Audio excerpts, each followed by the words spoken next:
ये कार्यक्रम सत्य घटनाओं से प्रेरित है। जिनके साथ ये घटनाएं घटी उसकी वास्तविकता उन्हीं तक सीमित है। भूत प्रेतों और असामान्य विषयों के होने पर चैनल कोई दावा नहीं करता और ना ही प्रोत्साहन करता है। इंसान और जख्मों का बहुत पुराना नाता है, और जख्मों और निशानों का भी। जख्म अक्सर अपने पीछे निशान छोड़ जाते हैं, पर हर जख्म के निशान आसानी से पीछा नहीं छोड़ते, खासकर उन जख्मों के निशान जो आत्मा पर पड़े हों। वो जख्म दरअसल कभी भरते ही नहीं, अंदर ही अंदर रिश्ते रहते हैं, पर जब उन जख्मों का हिसाब लेने रूहें आती हैं तो वो ऐसी कीमत वसूल करती हैं जो चुकाए न चुके। आज की कहानी कभी मुंबई में रहने वाली सिमी की है, और अच्छा हुआ कि वो इस कहानी में सिर्फ एक दर्शक थी, क्योंकि अगर वो इसमें कोई पात्र होती तो वो इस कहानी को सुनाने के लिए हमारे साथ न होती शायद। यही कोई 98 की गर्मियों का टाइम था। मेरी मुंबई में नई नई जॉब लगी थी, तो मैं सोच रही थी कि एक टॉयलेट अटैच वाला अकोमोडेशन मिल जाए। तो तभी प्रॉपर्टी डीलर ने मुझे एक पीजी अकोमोडेशन दिखाया। अच्छा बड़ा सा रूम था। एक और मैंने अपना स्टडी टेबल लगाया और बीच में बेड, और वॉल से लगी हुई वार्डरोब्स थी, जिनमें मैं अपने कपड़े और बाकी चीजें रख सकती थी। और टिफिन सर्विस शुरू हो गई तो सारी प्रॉब्लम्स ऐसे सॉल्व हो गई कि मैंने तो सोचा भी नहीं था। फ्लैट के बाकी पोर्शन में ओनर तरुण राजदान रहते थे। मैंने उनसे ये पोर्शन रेंट आउट करने के बारे में पूछा तो वो बोले, एक्चुअली कुछ महीने पहले मेरी वाइफ की डेथ हो गई, तो उस बेडरूम में अच्छा नहीं लगता। उसका चेहरा सामने आ जाता है बार बार। पुअर थिंग, बेचारे बड़े दुखी लग रहे थे अपनी वाइफ के लिए। खैर, मैंने बीच का वो डोर बंद कर दिया जो उनके पोर्शन से मेरे रूम को जोड़ता था, और मैं 1-2 दिन में ही अपने रूम में कंफर्टेबल हो गई। पर कुछ ही दिन बीते होंगे कि कभी कभी मुझे कुछ अजीब सा लगने लगा। लगा जैसे कोई मेरे आसपास हो। और मैंने तरुण जी से इस बारे में एक दिन कहा भी, मिस्टर राजदान, पता नहीं मुझे यहाँ कुछ अजीब सा लग रहा है। Something haunting, Are you joking? नहीं, शायद आप सोचती ज्यादा होंगी इसलिए। उन्होंने तो बात हंसी में ही उड़ा दी।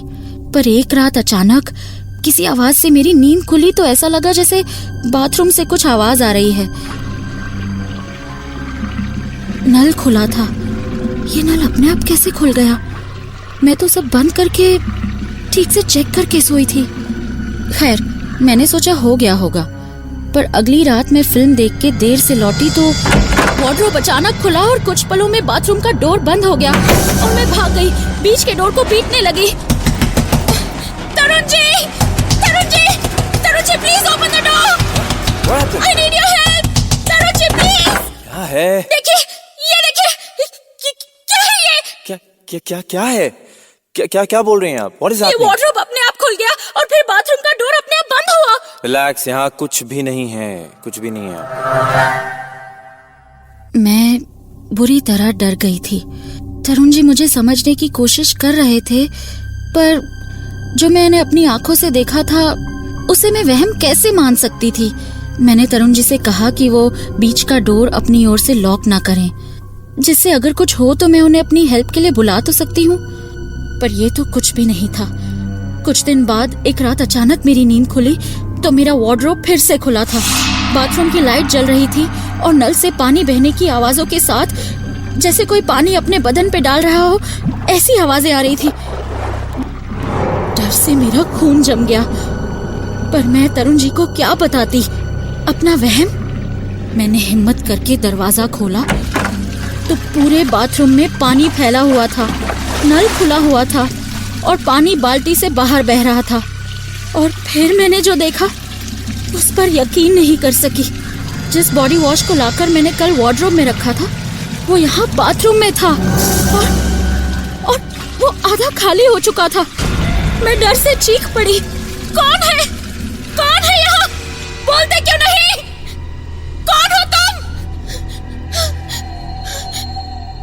तभी अचानक पानी का मग गिरा अपने आप। Oh God! कुछ समझ नहीं आ रहा था कि यहाँ हो क्या रहा है, और मैं भाग के वापस अपने बेड पे आ गई। एसी चल रहा था, फिर भी मेरे बदन से पसीना ऐसे टपक रहा था कि मैं पत्ते की तरह कांप रही थी।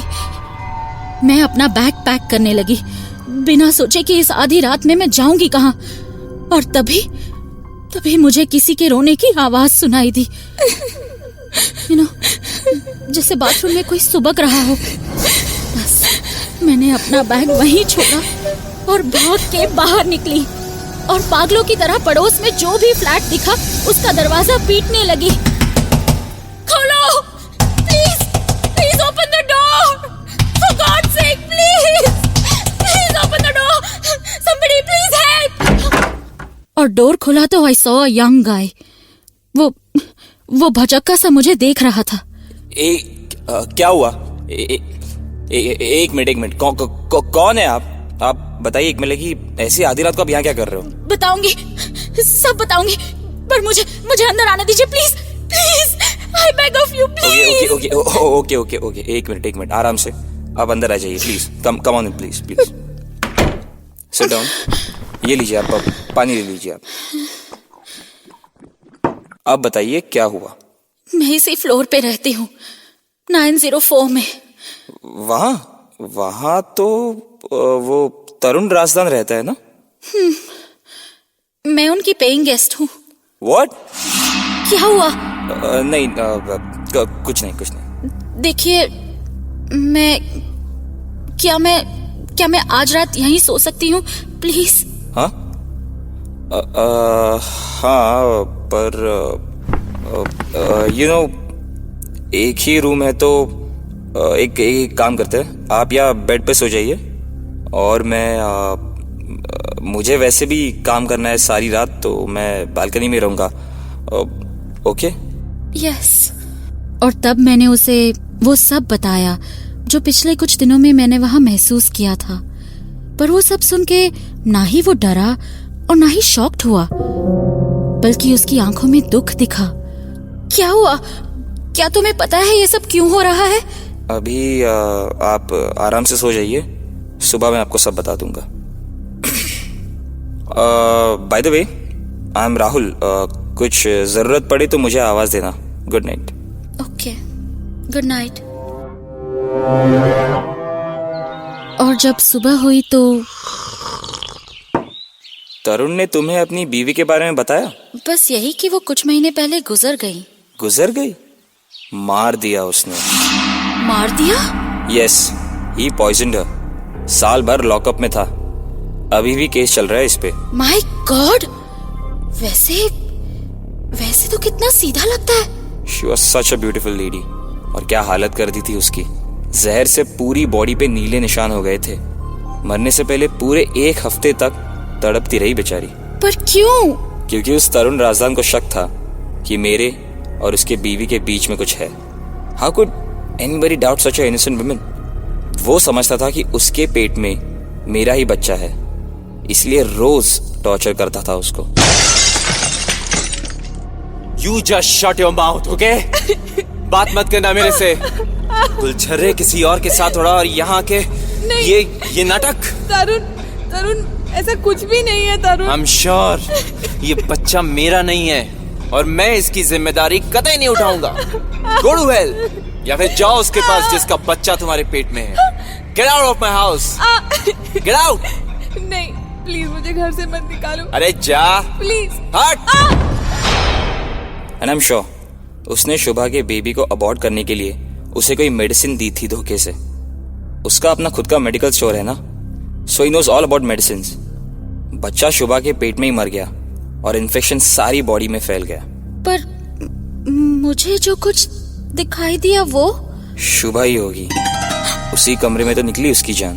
Oh my God, तो मैं उसी बेड पे सो रही हूँ जिसमें। Relax, don't get scared. I am sure वो तुम्हें कुछ नहीं करेगी। और फिर मैं वहां से अपने रूम में लौट आई। कुछ दिन सब शांत रहा। उसके बाद एक दिन अचानक मेरे अंदर वाले डोर पे नॉक हुआ, और मैंने डोर खोला तो तरुण सामने था। और उसके हाथ में एक बॉक्स।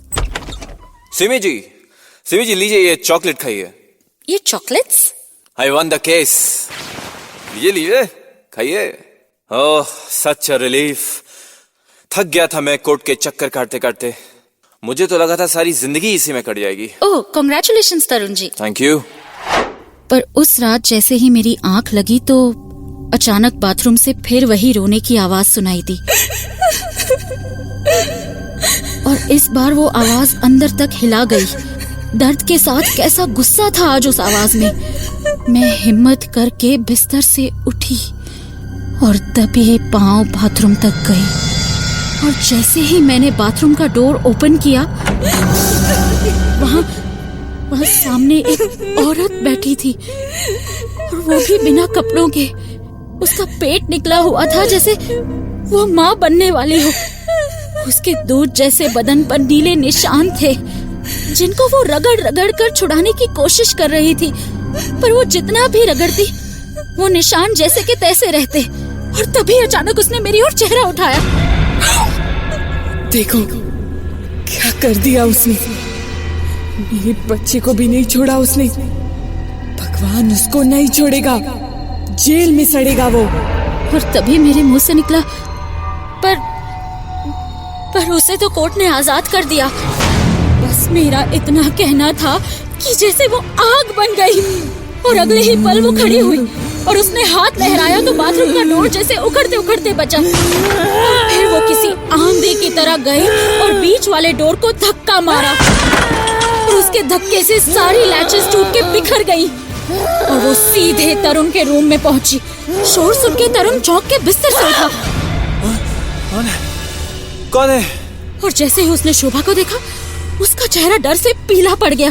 तुम यहाँ पे क्या कर रही हो तुम? देखो क्या हाल कर दिया है मेरा। तुम मर गई थी, पर अब तुम्हें ले जाने आई हूँ जहाँ तुमने भेजा था मुझे। मेरे 7 महीने के बच्चे को भी।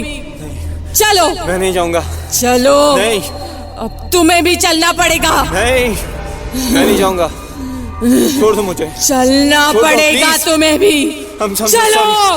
सॉरी मुझे छोड़ दो प्लीज। और फिर उसने हाथ लहराया तो सामने पड़ी टेबल दीवार से टकराई। पता नहीं कैसी ताकत थी उसमें। वो ऐसे चिल्ला रही थी कि कान फट रहे थे। तरुण ने उसे बचने के लिए भागने की कोशिश की तो उसने हाथ बढ़ा के तरुण का गला पकड़ लिया और हवा में उठा दिया। और फिर उसने तरुण को सामने उछाल दिया। चलो। तरुण सामने की बड़ी सी विंडो का कांच तोड़ते हुए नीचे जा गिरा।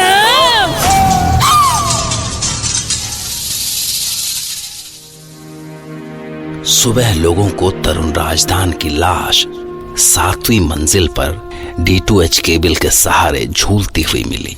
केबल से उसका गला घुटा हुआ था और आंखें बाहर निकल आई थीं। और ताज्जुब की बात है कि पुलिस को तरुण की पॉकेट में बेनेज़ाप्रिल का पैकेट मिला, ठीक उसी बैच नंबर का जो उसके मेडिकल स्टोर से गायब था। बेनेज़ाप्रिल वो ही मेडिसिन थी जिससे तरुण ने शुभा के बच्चे को गर्भ में ही मार दिया था। दोनों केसेस में इन्वेस्टिगेटिंग ऑफिसर एक ही था, इसलिए शुभा का केस फिर से खुला और तरुण को शुभा के मर्डर का दोषी पाया गया। पर सवाल है कि इतने दिनों बाद अचानक तरुण की पॉकेट में बेनेज़ाप्रिल का पैकेट कहां से आया? सोच के देखिए। मैं भी तैयार रहूंगा आपके लिए एक नई घटना लेकर, जिसे सुनकर सिमी की तरह आप भी कह पड़ेंगे। एक आखिरी बात, क्या कभी ऐसा हुआ है कि रात को नल के बहते पानी की आवाज से आपकी नींद खुली हो? अगर हाँ तो उसे इग्नोर मत कीजिए। क्या पता कोई आपसे कुछ कहना चाहता हो।